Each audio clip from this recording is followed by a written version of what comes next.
Okay, second lecture, ठीक है, of human reproduction. कल जहाँ तक करा था वो याद है? ठीक है, कल जो हमने किया था उसमें मैं याद आप लोगों को वही दिलाऊंगी। क्या याद दिलाना मुझे? कि हमने देखा था क्या था,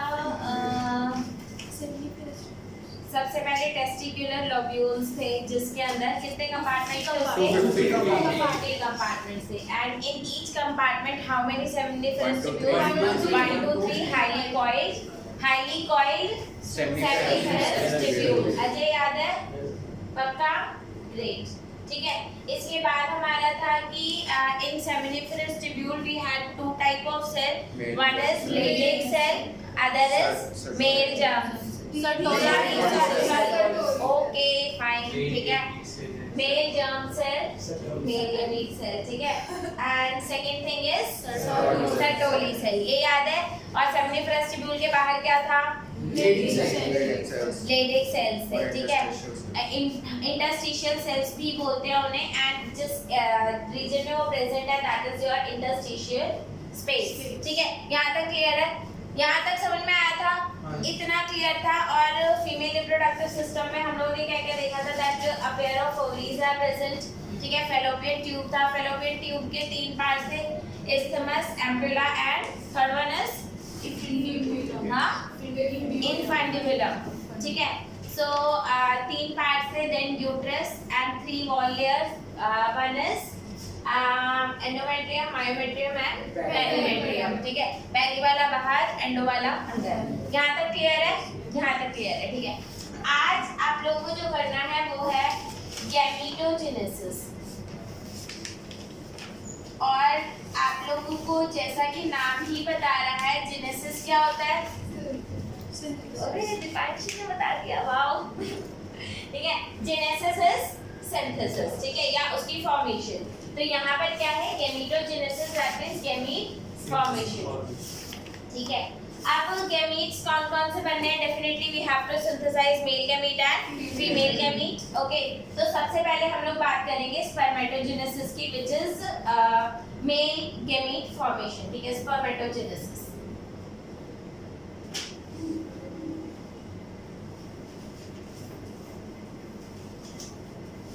यहाँ पर बहुत सारी टर्म्स आएंगी एंड दे आर मोर और लेस सिमिलर, ठीक है। तो प्रैक्टिस तो करनी पड़ेगी, उसके अलावा कोई चारा नहीं है, ओके। सो अगर आप लोग यहाँ पर देखोगे कि नसी किताब, thank you. So the primary sex organ, one is testis in male and ovaries in female, produces gametes, okay, that is sperm and ovum respectively by the process called gametogenesis. तो यहाँ तक इस लाइन में कोई doubt है? No, this line is very much clear. In testis immature male germ cells, तो immature male germ cells जो होते हैं उन्हें हम क्या बोलते हैं? स्पर्मेटोगोनिया। एंड स्पर्मेटोगोनिया क्या है आपका? प्लूरल है एंड स्पर्मेटोगोनियम इज सिंगुलर। तो you have a lot of immature spermatogonia.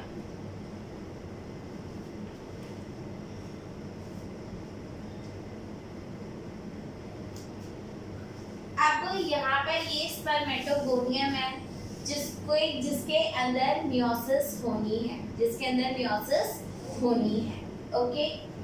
And इसमें सबसे अच्छी बात ये बच्चे कि ये जो सेल है, अच्छा मैंने इधर बोला कि स्पर्मेटोगोनियम में मियोसिस होनी है, then what will be the ploidy level of spermatogonium? इसका प्लॉइडी लेवल क्या होगा? डिप्लॉइड। प्लॉइडी लेवल का मतलब मालूम है बच्चे? अलीना नहीं मालूम है। प्लॉइडी लेवल का मतलब होता है हैप्लॉइड या फिर डिप्लॉइड। अब मुझे बताओ हैप्लॉइड का मतलब मालूम है? नहीं, ओके। अच्छा अलीना को छोड़ दे तो बाकी ऐसा कोई बच्चा जिसको हैप्लॉइड और डिप्लॉइड में कंफ्यूजन हो? निरोश, क्या कंफ्यूजन है? हैप्लॉइड। हाँ, क्या? डिप्लॉइड डबल होता है। यस। और हैप्लॉइड सिंगल। हाँ जितने और ठीक है बच्चे, अगर मैं आपको आपको बात बताऊं तो ह्यूमंस में, अब इस बात को समझ लो, ह्यूमंस में 23 पेयर क्रोमोसोम्स होते हैं। ये पेयर क्यों बोलते हैं? इसको डायरेक्टली हम 46 क्यों नहीं लिखते? मतलब अगर बोलना पसंद करें तो we will not say 46, we used to call it 23 pair. Pair का मतलब क्या होता है? मान लो अगर आपके पास एक क्रोमोसोम कुछ इस टाइप का सा है, राइट, ठीक है, तो दूसरा क्रोमोसोम भी आपका ऐसा सा ही होगा, ठीक है, और आपका तीसरा क्रोमोसोम अगर इस टाइप से है तो फोर्थ क्रोमोसोम, ठीक है, ऐसे ही आपका अगर मतलब you can just imagine this is pair 1, this is pair 2। मैंने मियोसिस में बहुत अच्छे से समझाया था ये बात कि इनकी पेयरिंग क्यों होती है, because they have similar things, ठीक है भाई, सिमिलर होती है तभी तो पेयरिंग होती है, ठीक है, इज दिस क्लियर और नॉट? ओके, तो when you have two set of each chromosome then it is called diploid. जब 2 सेट्स होते हैं तो डिप्लॉइड, और अगर एक सेट है तो हैप्लॉइड, ठीक है, ये बात याद रखना। Gametes are always haploid and zygote is always diploid. तो आप ऐसे भी बोल सकते हो, अगर मान लो अब इसको अदर वर्ड्स में अगर मैं बोलूं, ठीक है, तो डिप्लॉइड को अगर डिफाइन करना है तो number of chromosomes that are present in zygote, and we have 2 set of chromosomes. So number of chromosomes that are present in zygote is diploid, and the number of chromosomes which are present in gamete is always haploid. ये बात समझ में? Organism की body haploid भी हो सकती है और डिप्लॉइड भी हो सकती है। However, in case of human beings, it's always diploid. Human beings की बॉडी कोई भी हैप्लॉइड नहीं होती। क्या कोई प्लांट हम लोग हैप्लॉइड बना सकते हैं? और अगर हम बना पाए तो क्या वो अच्छा होगा? बना तो सकते हैं।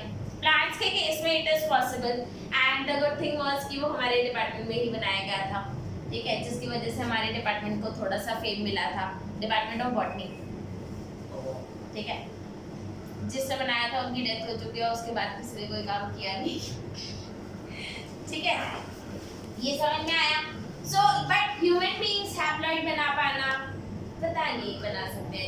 एक्चुअली सच बताओ, क्रोमोसोम के साथ ज़्यादा छेड़खानी हम लोग नहीं कर सकते, ठीक है। आप किसके साथ छेड़खानी करते हो? जो चीज़ें आपको बहुत ज़्यादा समझ में आए, लेकिन क्रोमोसोम्स हमें बहुत ज़्यादा अभी समझ में नहीं आते। In fact it is just a beginning to understand the chromosome, ठीक है। आपको पता है ह्यूमन जीनोम कब सीक्वेंस, जीनोम किसको नहीं पता क्या होता है? जीनोम में किसको कंफ्यूजन है? क्या कंफ्यूजन है? अब मैं आप लोगों को जीनोम समझा रही हूँ, और जीनोम के बाद फिर दोबारा मत पूछना कि जीनोम क्या होता है, ठीक है यार। आप लोगों को एक तो बेसिक टर्म्स पहले समझानी पड़ेगी। मैं बताओ जीनोम क्या होता है? सोच रहा हूँ मैं। मुझे पता है, और आज मैं लिखवा रही हूँ जीनोम होता क्या है, और ये सब टर्म्स आप लोग मेरे मुंह से सुनते रहोगे और आपको पता होना चाहिए जीनोम क्या होता है। अजय, याद है जीनोम क्या होता है? अरे शिवम, तुम भी बता दो यार। Utkarsh, anyone in the class who can explain what is genome? आप from the next time genome जिसको ना पता हो उसको क्लास के बाहर करूंगी मैं, ठीक है। जीनोम आपको पता ही होना चाहिए, that is total DNA content of a cell, और आप इसको टोटल हैप्लॉइड डीएनए कंटेंट भी बोल सकते हो। कैसा होता है? हैप्लॉइड, ठीक है। Haploid, total haploid DNA content of a cell is known as genome, और हम जो है वो हमारा पूरा जीनोम की वजह से ही है। ये बात समझ में आ रही है या नहीं आ रही है? ठीक है, तो we are actually because of our genome, ठीक है। एंड ह्यूमन जीनोम कब सीक्वेंस हुआ था पूरा का पूरा? आई थिंक 2003 या 2004 2003 में तो शायद प्रोजेक्ट लॉन्च हुआ था और 2008 या 9 में भी ये पूरा प्रोजेक्ट हुआ था और अभी 2023 चल रहा है, तो we are just on the process to understand this, ठीक है। तो अभी तक हमें क्रोमोसोम्स के बारे में क्योंकि बहुत ज्यादा डिटेल्ड नॉलेज नहीं है, that's why we can not do any manipulation in the chromosomes. Is this clear? And specially with the human beings, because अगर एक भी मर गया तो आपको तो केस चलेगा, ठीक है। Is this clear? यहाँ तक क्लियर है? जीनोम आगे से भूलना मत। What is genome? ठीक है। एंड अच्छा एक बात बताओ, अगर ह्यूमन बीइंग्स का क्रोमोसोम्स की सीक्वेंसिंग कराई गई होगी, मतलब उसका सीक्वेंस आइडेंटिफाई किया गया होगा, तो कितने क्रोमोसोम्स का सीक्वेंस आइडेंटिफाई किया होगा? साक्षी बताओ। 23. Anyone else? 24 chromosomes. 24 बच्चे, हमारे पास टोटल 24 क्रोमोसोम्स होते हैं अगर मैं ह्यूमंस की बात करूँ। 22 plus X and Y. Y अलग क्रोमोसोम है, वाई थोड़े उसके साथ मैच कर जाता है, तो टोटल कितने क्रोमोसोम्स की सीक्वेंसिंग हुई होगी? 24. We have 23 chromosome, but definitely one pair is not perfect match. And because it is not perfect match, तो आपको दोनों को ही सीक्वेंस कराना पड़ा होगा अलग अलग। ये बात समझ में आई? ठीक है। So this is the story of genome, and इसीलिए हम क्रोमोसोम्स के साथ ज्यादा नहीं खेलते और ह्यूमंस के साथ नहीं। ओके, अब आते हैं हम स्पर्मेटोजेनेसिस पे। तो स्पर्मेटोजेनेसिस में क्या, अब हैप्लॉइड और डिप्लॉइड में किसी को कंफ्यूजन नहीं, और बच्चे हैप्लॉइड और डिप्लॉइड में कंफ्यूजन होना भी नहीं चाहिए। स्पर्मेटोजेनेसिस,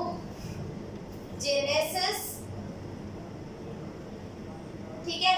तो सेमिनिफरस ट्यूब्यूल के अंदर बहुत सारे मेल जर्म सेल्स होते हैं जिन्हें हम क्या बोलते हैं?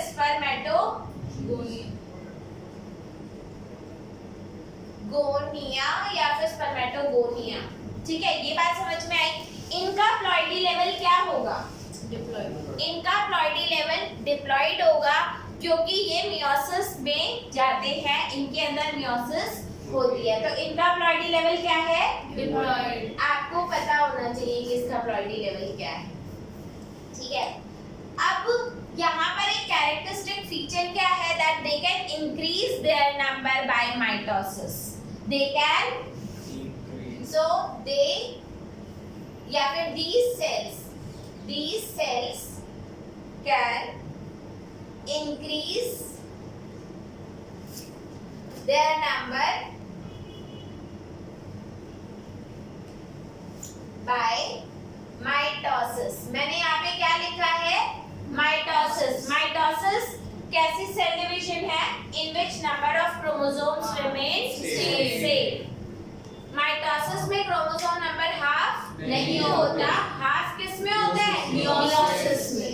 ये बात याद रखना, mitosis is equational and meiosis is reductional division. Is this clear और not clear?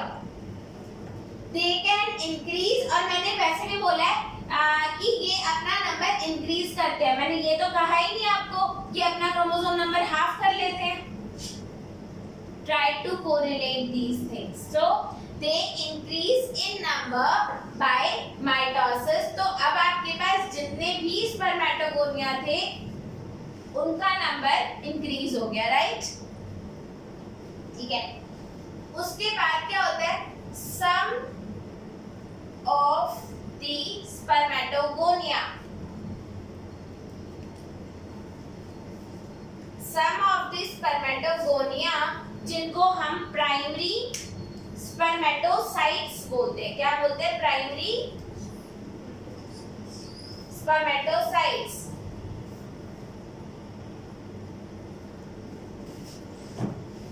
These cells will undergo meiosis 1। ये कहा जाता है meiosis 1 में। कौन सा वाला meiosis जो होता है वो रिडक्शनल होता है? meiosis 1 एंड meiosis 2 में रिडक्शनल कौन सा है? Wait,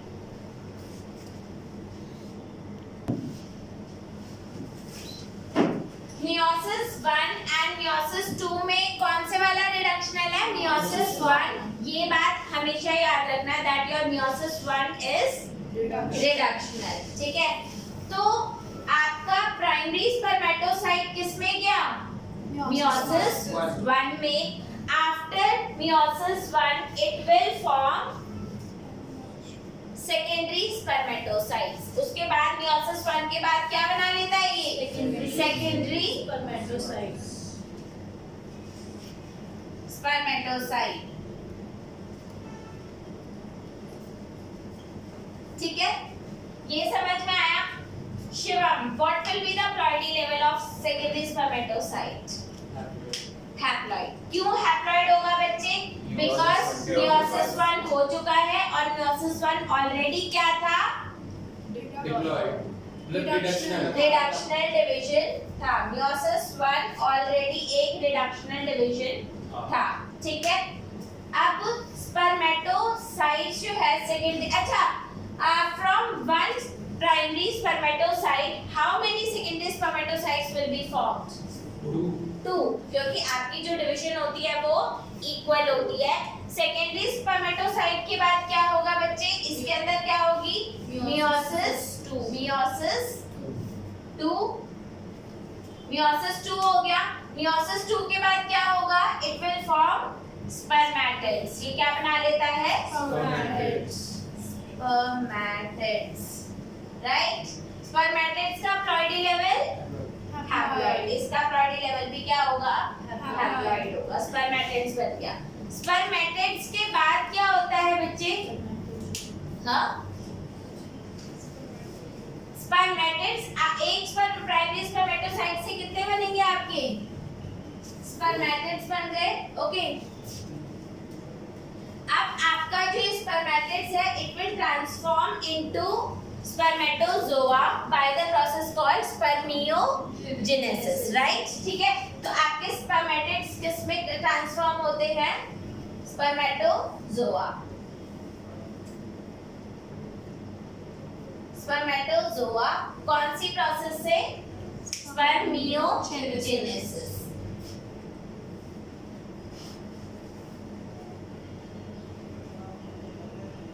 is this clear? अब यहाँ पर याद रखना बच्चे, ये जो स्पर्मेटोजोआ होता है जिसको स्पर्म सेल्स भी बोलते हैं, ISBC, ठीक है। स्पर्मेटोजोआ को स्पर्म सेल्स भी बोलते हैं, ठीक है। इसका जो हेड होता है, head of the spermatozoa will get embedded into Sertoli cells. याद है सर्टोली सेल्स? याद है ना, ठीक है। इसका हेड किस में चला जाता है? Sertoli. Head will get embedded into Sertoli cell.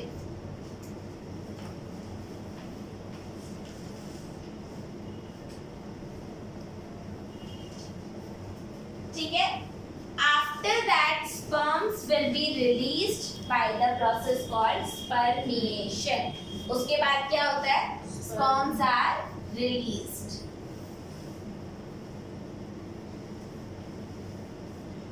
by the process. इधर कौन सी प्रोसेस होती है बच्चे? Spermiation.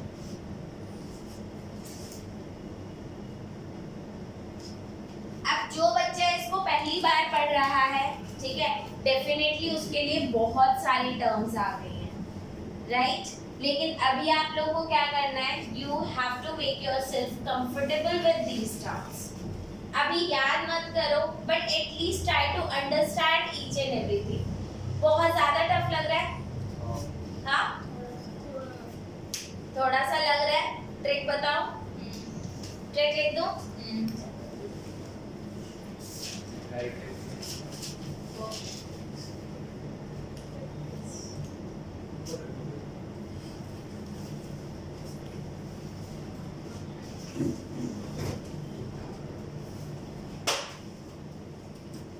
ठीक है,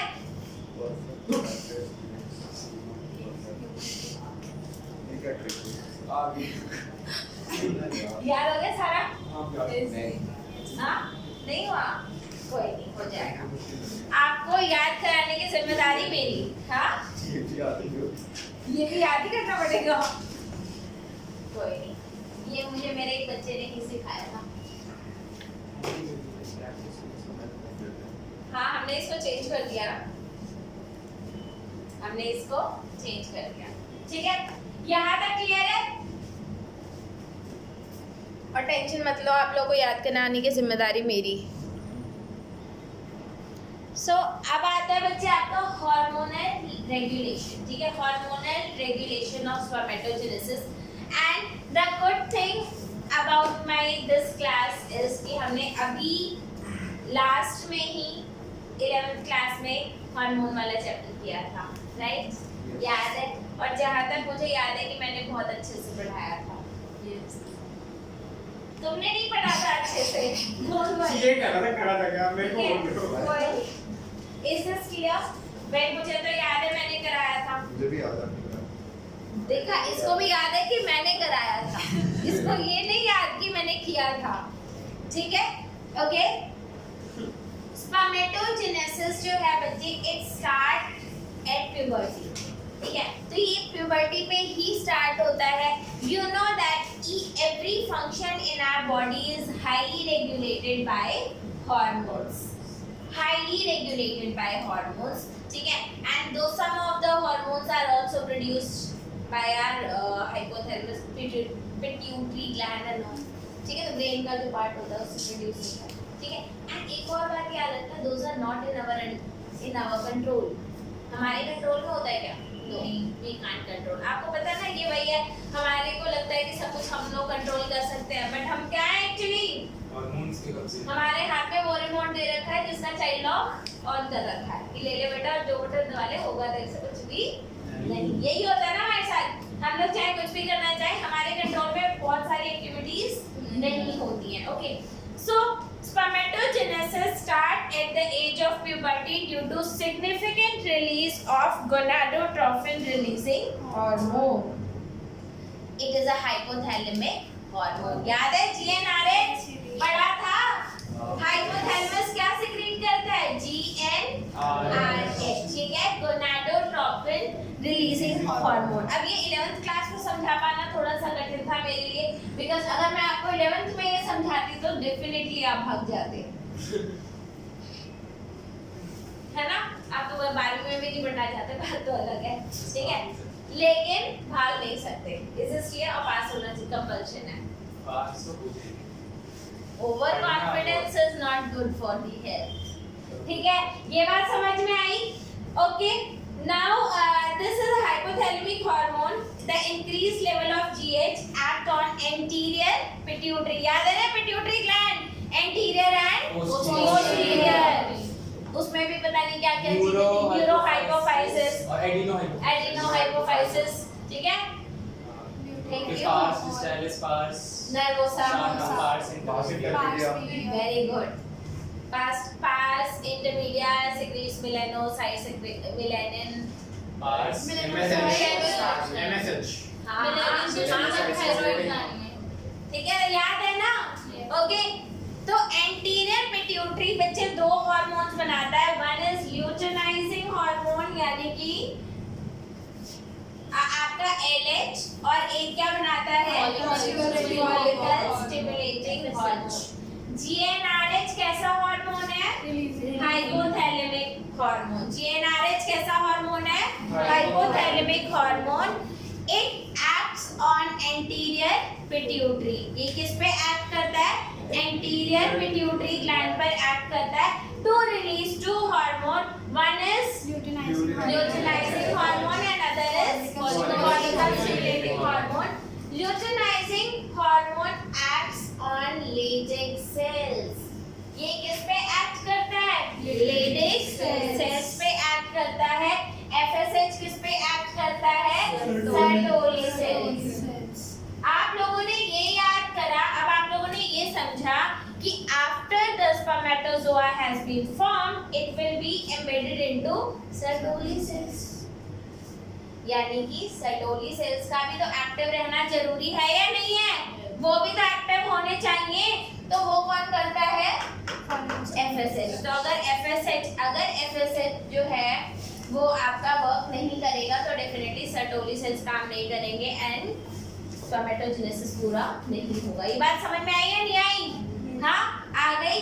तो GnRH which is a hypothalamic hormone, it acts on anterior pituitary gland to release two hormones LH and FSH। LH किस पे एक्ट करता है? लेडिक सेल पे। और लेडिक सेल क्या प्रोड्यूस करता है? एंड्रोजन। लेडिक सेल क्या प्रोड्यूस करता है? एंड्रोजन।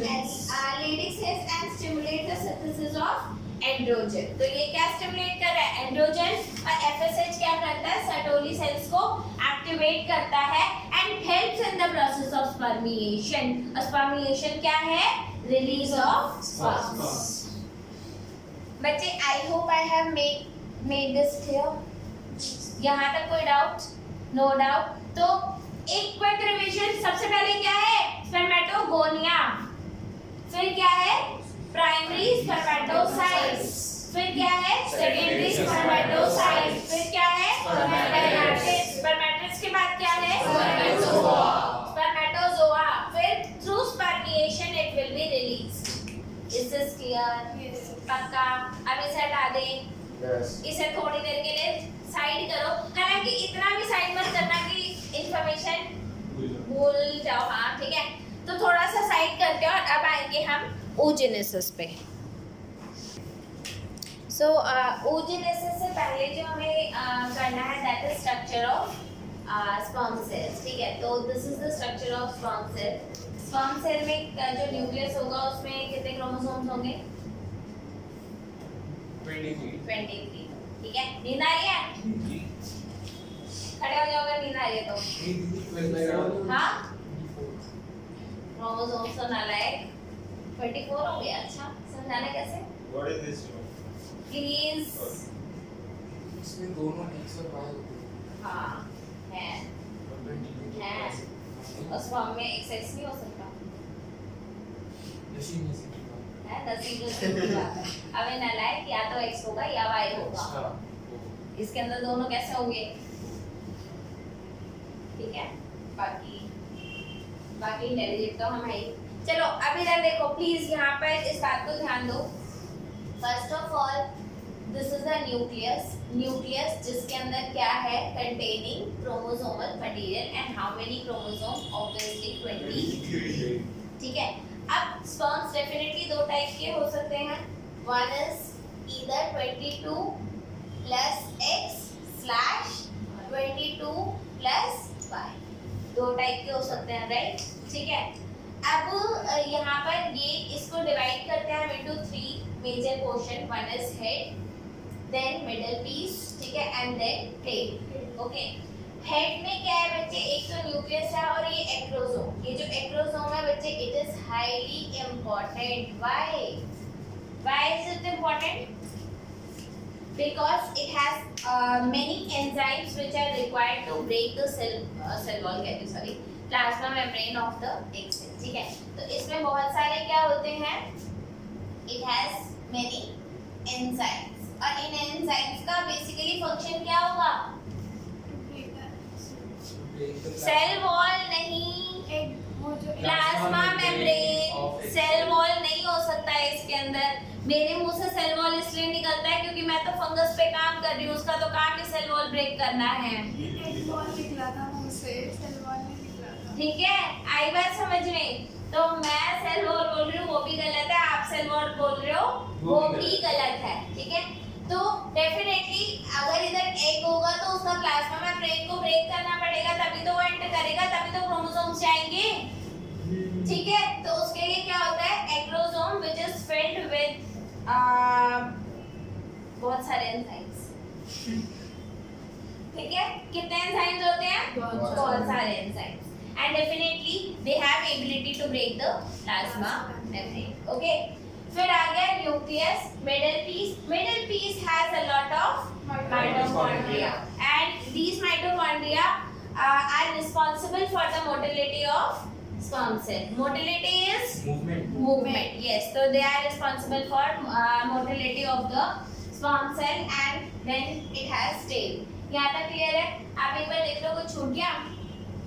हाँ दीदी इसका प्लाज्मा बना दिए लाल रंग वाला प्लाज्मा मेम्ब्रेन है। ये भी से नेक भी लिखी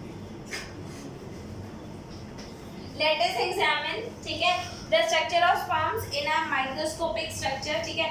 So head, neck, and middle piece and tail.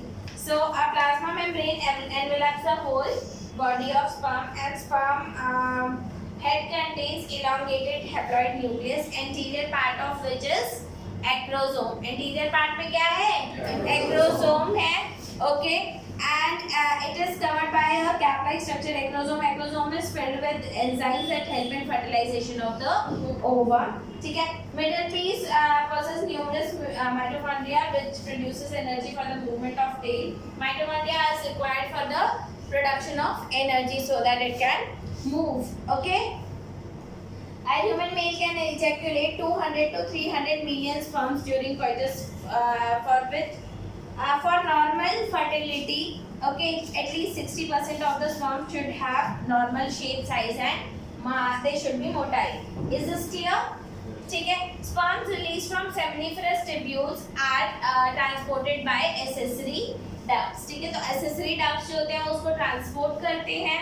After that, secretions of epididymis, vas deferens, seminal vesicle, and prostate. क्या क्या है? One is epididymis, दूसरा vas deferens, seminal vesicle and prostate. इनके जो secretions होते हैं, they along with the sperm, it is known as semen, and the functioning of male sex accessory ducts gland are maintained by testicular hormone, and testicular hormone is your androgens.